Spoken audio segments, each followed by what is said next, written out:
Oi, pessoal! Então, a aula de hoje é sobre fotografia de estúdio, iluminação e como tentar reproduzir um pouquinho em casa o que vocês teriam no estúdio. Eu mostro um pouco alguns vídeos aqui, vou colocar embaixo na descrição para vocês. São vídeos que falam um pouco do processo de fotografia em estúdio. Pode ser interessante dar uma olhadinha. Bem, primeiro, antes de tudo, o que a gente encontra em um estúdio de fotografia? Primeiro, o mais característico dos elementos de um estúdio é esse fundo infinito, não é? É esse fundo infinito. O fundo infinito é uma estrutura que ele acaba com os limites entre o chão e a parede. O uau tá ali, tem uma continuidade. Não tem mais fim, não tem mais, né, um cômodo com infinito ali. Ele simplesmente está aqui e tem todo esse brancão atrás, tem toda uma cor sólida, homogênea atrás, dando essa continuidade para a fotografia. Certo? É importante nunca pisar no fundo infinito com calçado ou colocar alguma coisa suja no fundo infinito. Para ele conseguir fazer bem dar bem esse efeito de fundo infinito, ele tem que estar limpo. Então, conservem muito bem o seu fundo infinito, certo? No estúdio também a gente encontra vários equipamentos de iluminação. E junto a esses equipamentos, a gente pode usar tipos de luzes diferentes, né? Nós temos vários tipos de luz. O primeiro deles, que vocês certamente já usaram, né? É um tipo de luz contínua. A gente tem, né, dois tipos de luz. A luz contínua, que vai permitir ver ao vivo como é que está a iluminação, e a luz de flash, que é uma luz muito pontual, muito rápida, que só é percebida naquele momento do flash. Então, uma luz contínua, olha só que legal a vantagem. Trabalhar com ela. Liguei a luz aqui. Vou ligar a lanterna do meu celular. Vocês conseguem ver ao vivo como que está a posição dessa luz, como que está influenciando na nossa iluminação. Ó. Então, para quem está aprendendo, é muito mais interessante trabalhar com a luz contínua do que com flash. Deixa o flash para um momento um pouco mais avançado na fotografia, ok? Então, percebam a sombra criando. Ó. Características da luz contínua. E a luz contínua, a mais comum, a mais usada de todas, que vocês todos certamente já fotografaram, é a luz do sol. A luz do sol é uma luz intensa, que traz um contraste intenso, traz sombras duras e traz essa cor mais amarelada, especialmente no final do dia e início do dia, quando a gente vai ter o que a gente chama de hora dourada. Então, esse nascer ou pôr do sol, né? O sol está mais baixo, então a atmosfera acaba filtrando um pouco essa luz e chega essa luz mais alaranjada, além de criar umas sombras mais prolongadas, né? Então, é um horário muito bonito, os fotógrafos gostam bastante desse momento. A gente tem também a luz do céu. A luz do céu é uma luz que ela é composta pela luz do sol, no momento em que ela passa pelas nuvens, e aí essas nuvens fazem com que a luz dê uma difundida e dê uma filtrada também, ficam tons mais frios, né, do que a luz do sol direta. E as sombras acabam ficando mais suaves também. A gente tem a luz do fogo. A luz do fogo, ela é uma luz contínua, mas de intensidade mais baixa e variável. Então, tanto a posição quanto a intensidade, ela meio que vai e volta, né? Ela tem um tom mais avermelhado, pode criar uma atmosfera envolvente para fotografia.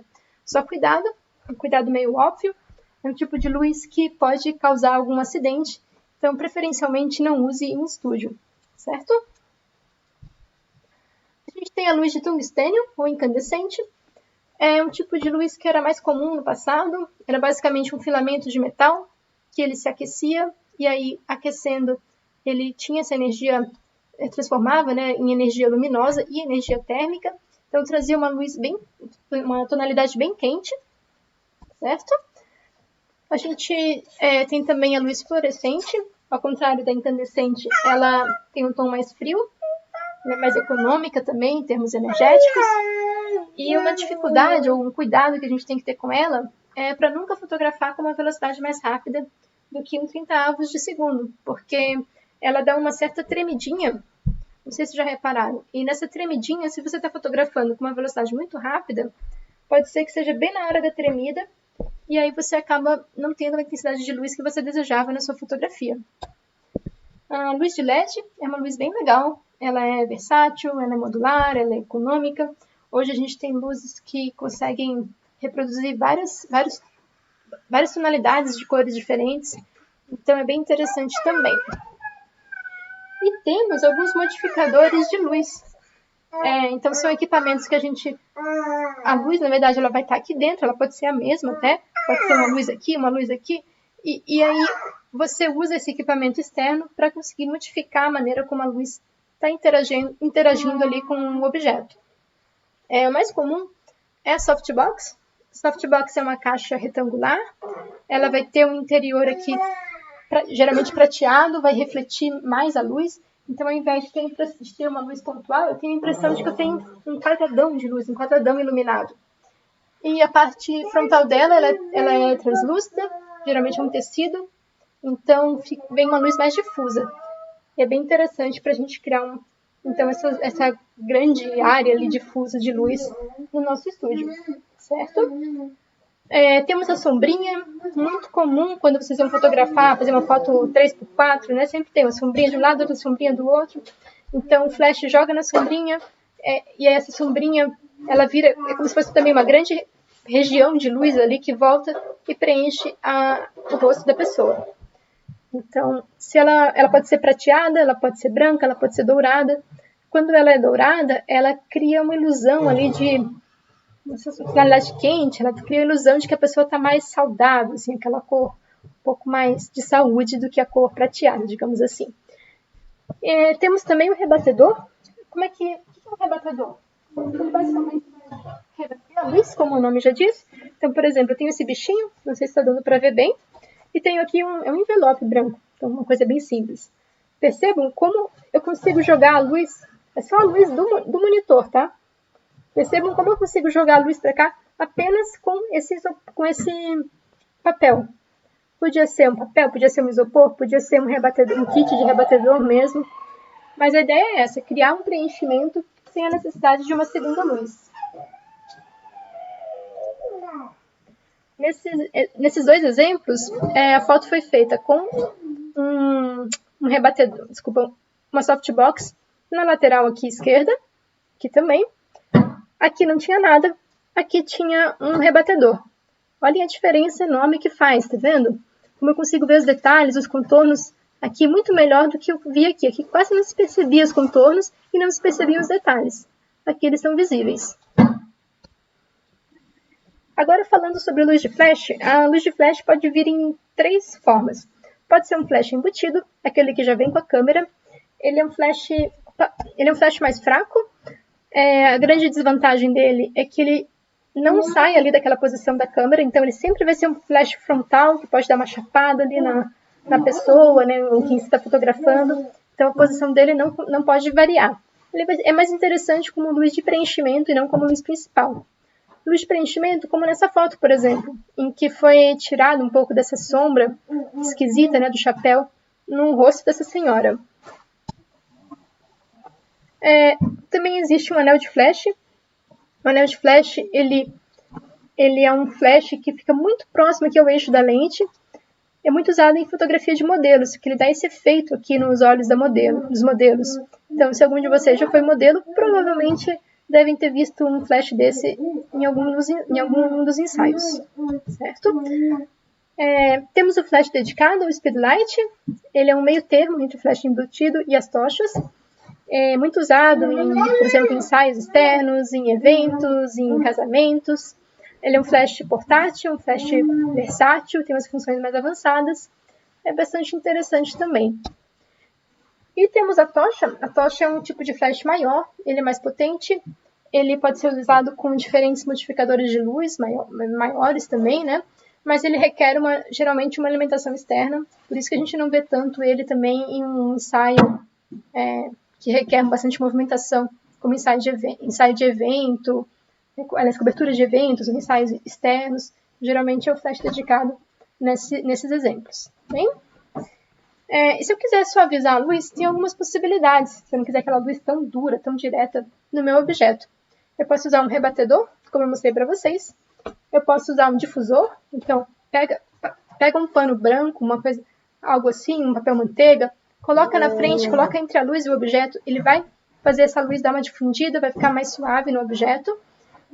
Posso aumentar a fonte de luz, ao invés de iluminar diretamente o objeto, eu posso jogar, por exemplo, a luz para alguma outra coisa, e essa coisa voltar, né, rebater, de certa forma, a luz para cá. Então, é como se a luz aumentasse, não é mais a luz direto aqui, pontual, mas é toda essa área de luz voltando aqui. Ou posso tentar, né, ter alguns estúdios que têm possibilidade de movimentar a luz durante a exposição. Mas é algo um pouco mais avançado, que dificilmente vocês vão acabar fazendo. E como é que eu fotografo produtos em estúdio? Primeiro passo, eu vou analisar os produtos que vão ser fotografados. Porque é muito diferente eu fotografar essa torneira em metal, que tem toda a questão do reflexo, e fotografar esse bichinho que tem essa textura, essa cerâmica que tem o brilho, que tem a textura também, essa taça que tem a transparência. Então, são características muito diferentes de produtos. A gente vai ter que sempre olhar para ele e ver o que ele precisa para conseguir fazer a foto. Então, a gente vai definir as técnicas para trabalhar. Então, vai usar fundo branco, vai usar fundo preto, vai usar fundo reflexivo, fundo infinito, vai usar uma luz pontual, vai usar duas luzes, vai usar o flash, luz contínua. Enfim, tem inúmeras possibilidades e vocês vão definir pelas técnicas. Depois, é interessante a gente ter um planejamento de como vai ser a nossa fotografia, em termos de posicionamento dos elementos no estúdio. Isso pode ser feito com um croquis simples, então um rascunho, de como é que vai ser o esquema do laboratório, ou nem que seja algo mental mesmo, que vocês tenham na cabeça como é que vai ser isso. Mas é interessante ter esse planejamento prévio antes de começar a fotografia. Aí fazer os ajustes necessários no set, para corresponder ao croquis, para corresponder ao planejamento. E aí começar a pensar nas configurações da câmera. E aqui tem algumas dicas também. Se eu for fotografar esse bichinho, ele está parado, certo? É diferente de querer me fotografar, querer fotografar minha filha, querer fotografar um ser vivo que está mexendo. Por mais que tente ficar parado, a gente mexe, não tem como. Né? Estamos vivos, mexemos. O objeto aqui, não, ele está parado. Então, velocidade não faz diferença. Se eu for fotografar com 1/500 avos ou com 5 segundos, eu estou conseguindo capturar sem que ele mexa, sem que apareça movimentando. Então, eu vou começar a pensar nos outros parâmetros.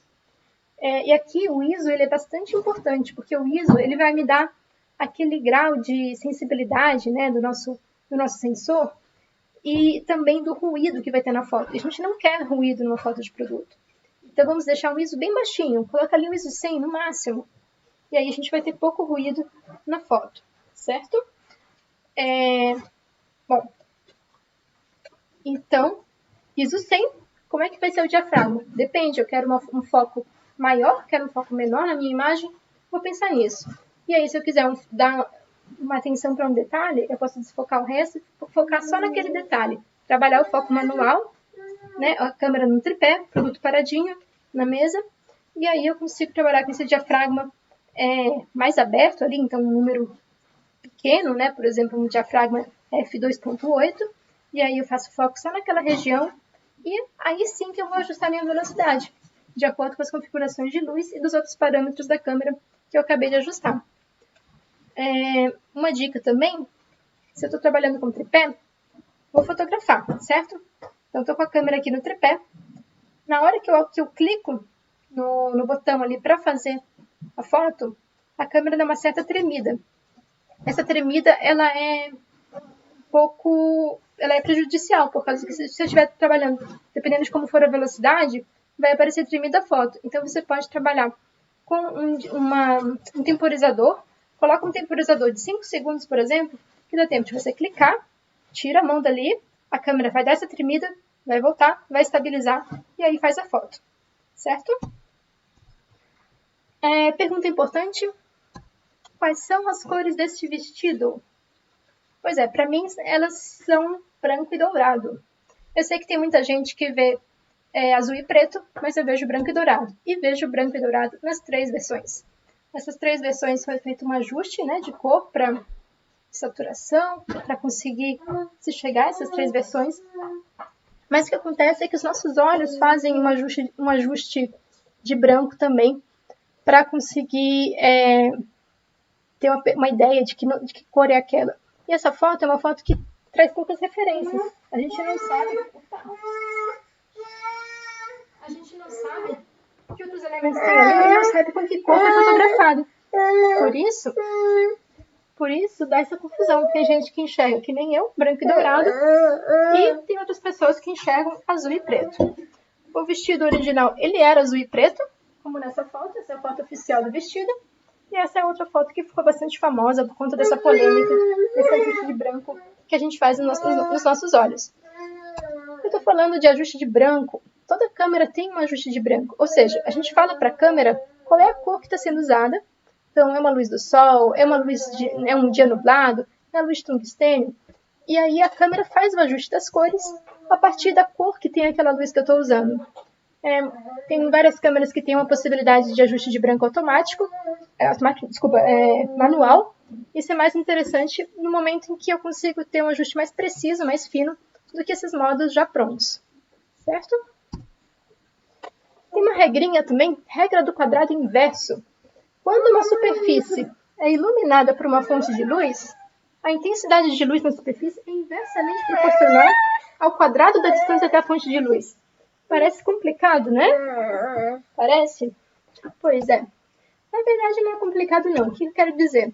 Eu tenho um objeto, tem um ponto de luz. Ele está a uma certa distância. Se eu afasto, tá vendo? Está o dobro da distância aqui. Aqui estava 2 vezes, aqui está 4 vezes. A intensidade da luz caiu bastante. Foi de 1/4 para 1/16. Então, o que eu quero dizer é, eu estou fotografando esse objeto. Tem uma luz aqui. Está muito claro. Não afasta muito, afasta um pouquinho só. Vai aos poucos, porque já faz uma diferença bem grande afastar um pouquinho. Bem?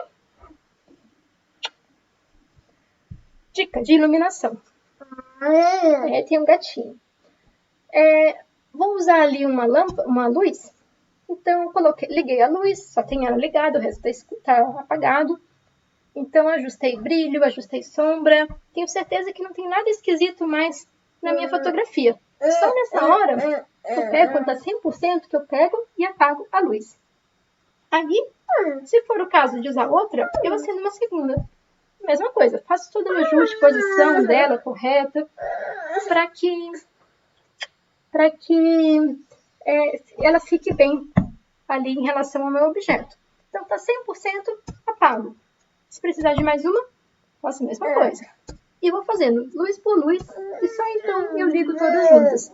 Porque senão, se eu ligar todas juntas desde o início, eu não vou saber se tiver um brilho, uma luz, uma sombra estranha, de onde que está vindo. Certo? Objetos úteis para ter no estúdio. Madeira ou coisas pesadas para ajudar a segurar um produto. Cartolina, isopor, papel alumínio, coisas assim para fazer uma espécie de rebatedor. Fita adesiva para segurar alguma coisa. TNT para difundir a luz. Pegador para ajudar a segurar algum desses objetos. E claro, né, sempre ter um amigo, ter alguém por perto para ajudar a segurar as coisas também. Sempre útil ter um assistente. E se você não tiver um estúdio em casa, que, né, acho que é a realidade de todo mundo, a gente pode tentar reproduzir um pouquinho o que a gente teria num estúdio na nossa casa através de uma caixa de luz. Caixa de luz é um objeto bem simples de fazer. Ele precisa de uma caixa de papelão, EVA branco e outras cores pode usar também, TNT branco, tinta branca, fita adesiva, cola e tesoura. O primeiro passo é você cortar uma moldura, então na parte de cima e nas laterais da caixa. O fundo, ele não precisa ser cortado, ele não é para ser cortado, na verdade. Aqui era uma caixa que não tinha fundo, por isso ela está assim. Pintei a caixa toda de branco. Coloquei o TNT branco em cima e depois nas laterais também. Coloquei um EVA formando um fundo infinito. E aí, pensando que eu vou ter do lado de fora apenas uma luz comum, uma luz de cabeceira, uma luz ambiente. Essa luz vai entrar de uma forma difusa aqui na minha caixa de luz. E eu consigo fazer uma foto como essa daqui, com um controle muito maior do que se eu não tivesse a caixa de luz. Essa foto, ela foi feita com a câmera mais simples que eu tinha em casa, que era uma câmera de um tablet. Então não tem qualquer pós-edição, é só realmente a foto como saiu direto do tablet para mostrar para vocês que é possível fazer uma solução caseira com um bom resultado em termos de fotografia de produto, ou pelo menos de produtos pequenos. Quem preferir comprar pronto, existem soluções. Essa eu acho que é a primeira que apareceu no Brasil, mas são soluções que são bem mais caras do que se vocês fizessem a própria caixa de luz de vocês. Mas é uma opção também, para quem preferir. Certo? É isso então, gente. Espero que tenham entendido um pouquinho mais sobre a parte de iluminação e estúdio. Qualquer dúvida, me perguntem. Um abraço!